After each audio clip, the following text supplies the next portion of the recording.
What you just listened to was Omerta, a remix by Brandon Strader that was from the game Final Fantasy. And welcome to another episode of Game Glitch Radio. This is Kenny. And this is the Fuboo. And today we're going to be discussing something that we saw very recently. The Fuboo and I actually saw a trailer for a new Final Fantasy game from the TGS show. Now, this was interesting because it's Final Fantasy 15, and it was bizarre.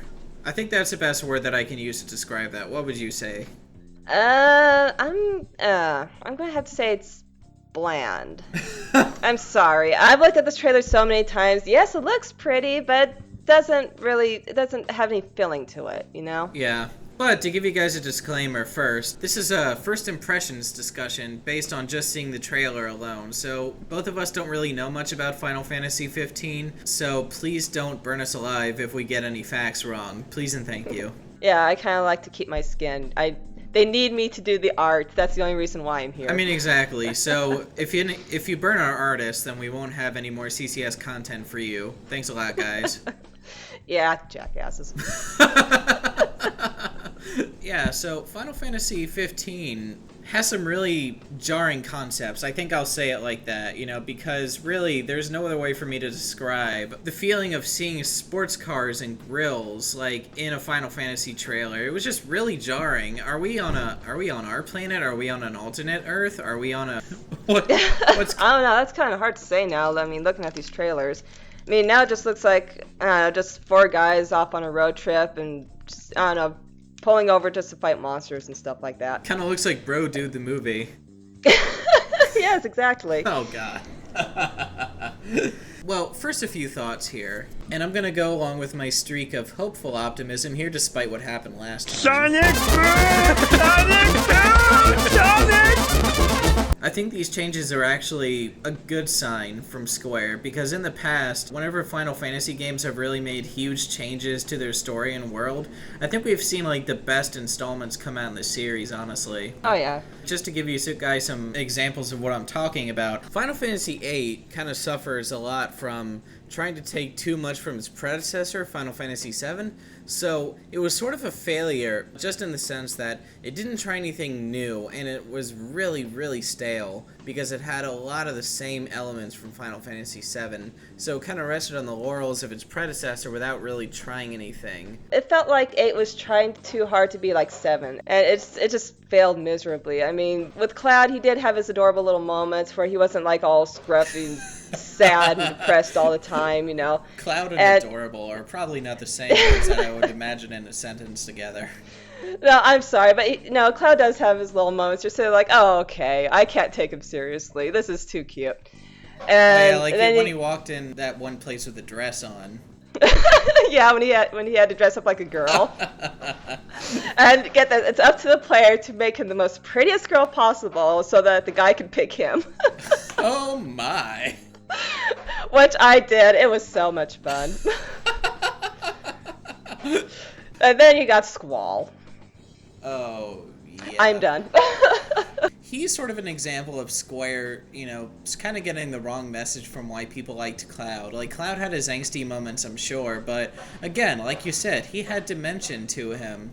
He's a three-dimensional character. I mean, pardon the pun, since that was the first 3D Final Fantasy, but I mean, Squall was just sort of like an exaggerated version of Cloud, and I mean, the setting into 8 was sort of an exaggerated version of 7, except this time they were in high school. Yay! I mean, I see your points, though. I mean, 8 was very much like trying to be a carbon copy of 7. Final Fantasy 9, which came after 8, ironically did the very daring thing of being very different from its predecessor by actually taking on like a sort of nostalgic feel for the older games. Final Fantasy X also did something radically different in merging the world of 7 with the world of 9 to make something completely unique. And they added voice acting, too. So, with Final Fantasy 15, we haven't seen much of the game yet, so I mean, I can't really tell you what the quality will be, but they're going to release a demo, so we'll actually be able to tell you, like, better at that point, whether it's different or not. You know, and I mean, things are looking pretty interesting in Final Fantasy 15 so far that sets it apart from 13 for sure. I mean, like, the battle system. The battle system actually looks quite different, like something straight out of Kingdom Hearts. I know, they've taken away that waiting battle system. You know, the traditional thing that Final Fantasy usually does. I mean, like in 13, they kind of tried to do a halfway meeting point, you know, between real time and waiting. You know, they tried to please everybody but please nobody. With 15, if they do adapt a Kingdom Hearts battle system and they're not just tricking us with the trailer, which is very possible, you know, I'll be really excited about that, because Kingdom Hearts is actually pretty awesome as it is, like with its battle system, because it's fun, it's engaging. Well, like I said, I'm really not sure about it, because it's nice for some to be more free roaming. But that's a Kingdom Hearts thing, not a Final Fantasy thing. And I know they're both owned by the same company. Oh, I mean, what's wrong with that? Well, you know? For example, let's say... Sorry, I have to bring this up again, but let's say Silent Hill 4. I have to bring up Silent Hill in every podcast, damn it! It's your contractual obligation. No, let's say all of the Silent Hill games, they've had the flashlight and the radio. Right. Now, all of these helped you, you know, locate nearby monsters or see through the dark, because everything was always dark. It made you feel claustrophobic, made you feel trapped, and everything like that. But in Silent Hill 4, those were taken away. Yeah, that's kind of one of the reasons why I didn't like Silent Hill 4. I mean, it was just sort of jarring to me. I was like, wait a minute, what's going on here? This is too different. So yeah, I don't know, like I said, that's how I feel about it. It might be a good thing, or it might be a bad thing that they took away the battle system. We just don't know. It didn't work for Silent Hill 4, so let's see what Square Enix does with Final Fantasy 14. 15? Yeah, 15. 15. I don't know. I'm sorry, but since 10, all the Final Fantasies have been just, I don't know, they're just one huge great glob of whatever. Yeah, I don't blame you there, but I'd like to say, you know, we'll see what happens with Final Fantasy 15, because as I mentioned earlier, the demo is being released, so gamers will actually be able to see what the game is like at that point. But Fuboo, I wanted to sort of shift gears in our discussion from one RPG series to another, and I think this will be especially relevant in the face of the newest games in the series being released. I'm talking about Pokemon, of course. Omega Ruby and Alpha Sapphire, the remakes of Ruby and Sapphire. All we need now is wait for Chaos Emerald. Womp womp.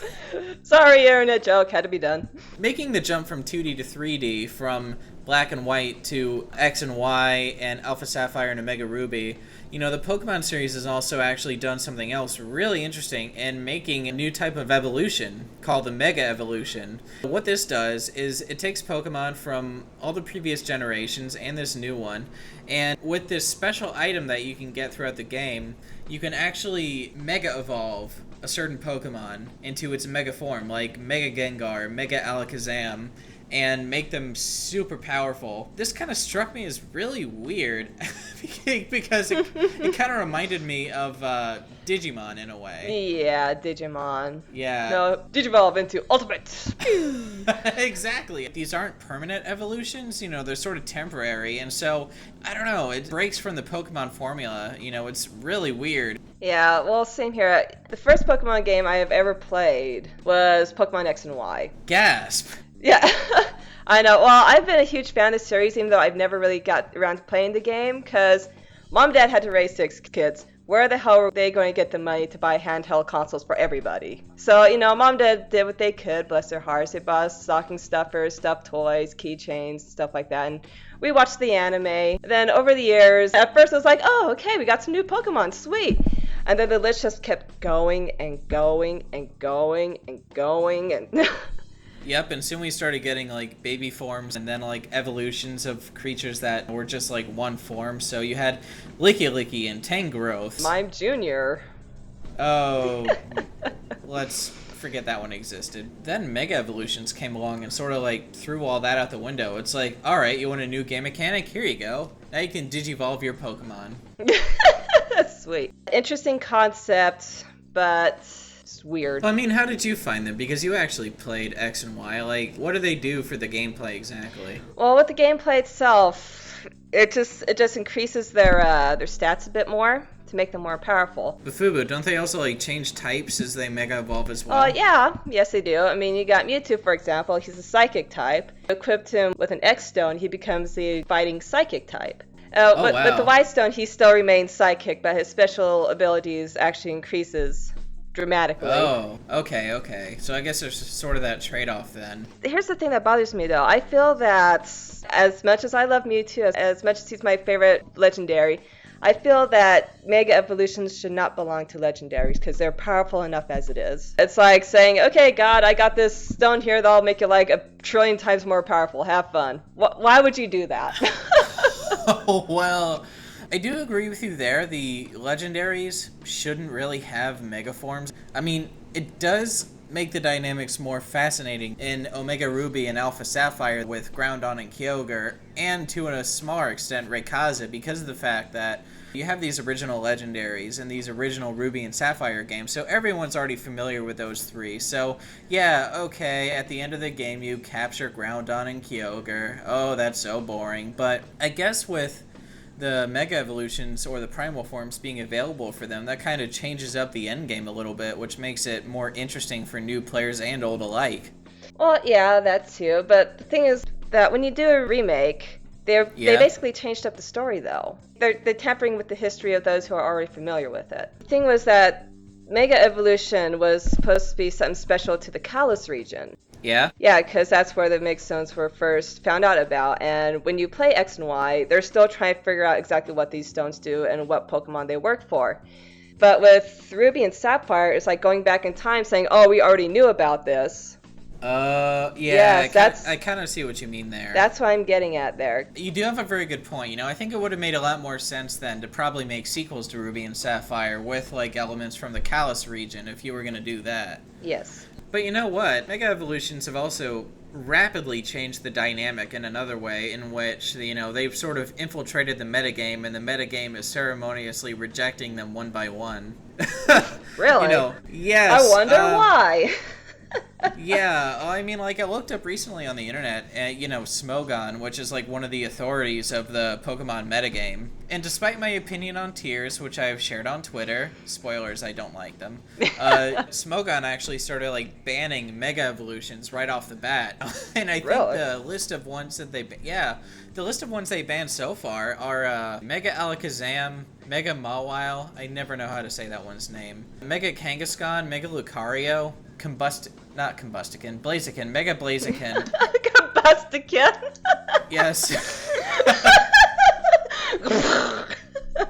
Oh, there goes that Pokemon. They don't last very long, do they?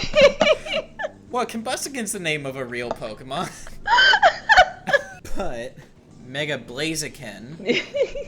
Thank you. And Mega Gengar. Well, I guess I can see why they did that, because these Pokemon are just way too powerful, you know? I can see their power, but I honestly am a little frustrated by, like, just banning Pokemon altogether, because I can see banning Legendary, sure, but they've also started, like, really banning Pokemon that aren't legendaries, but end up, like, causing too much unpredictability in the game. I mean, what's the point of the developers adding Mega Evolutions if in the metagame it's like, no, you can't use them? Yeah, I really don't see much of a point in it. You know, with Mega Evolutions, you only evolve them, like, once in the whole battle, and then they'll go back to their older forms if they're knocked out and then revived again. I find that really silly that the metagame just sort of bans Mega Evolutions just because, you know, they add a flare of unpredictability. Yes, exactly. You're adding something, then you take it away. It doesn't make any sense. Yeah. At the end of the day, no matter what, you know, people can choose not to play in the metagame, and people can choose to play the way they want. That's the bright side to all this. You can complete your game and get to that Hall of Fame with whatever Pokemon you choose. Speaking of which, we have a remix of the Hall of Fame theme from Red and Blue right now. Oh, really? Yes. Just to close out the episode. I know, convenient transition. Oh, no, we're talking about Pokemon, now we have a Pokemon remix? Amazing! That's not what I meant. This remix is called Out of the Palace. It was recorded by the ever-excellent power duo, the Key to Progression, and it's from the game Pokemon Red and Blue. And we hope you guys had a lot of fun, and we'll see you next time on Game Glitch Radio. Catch you later.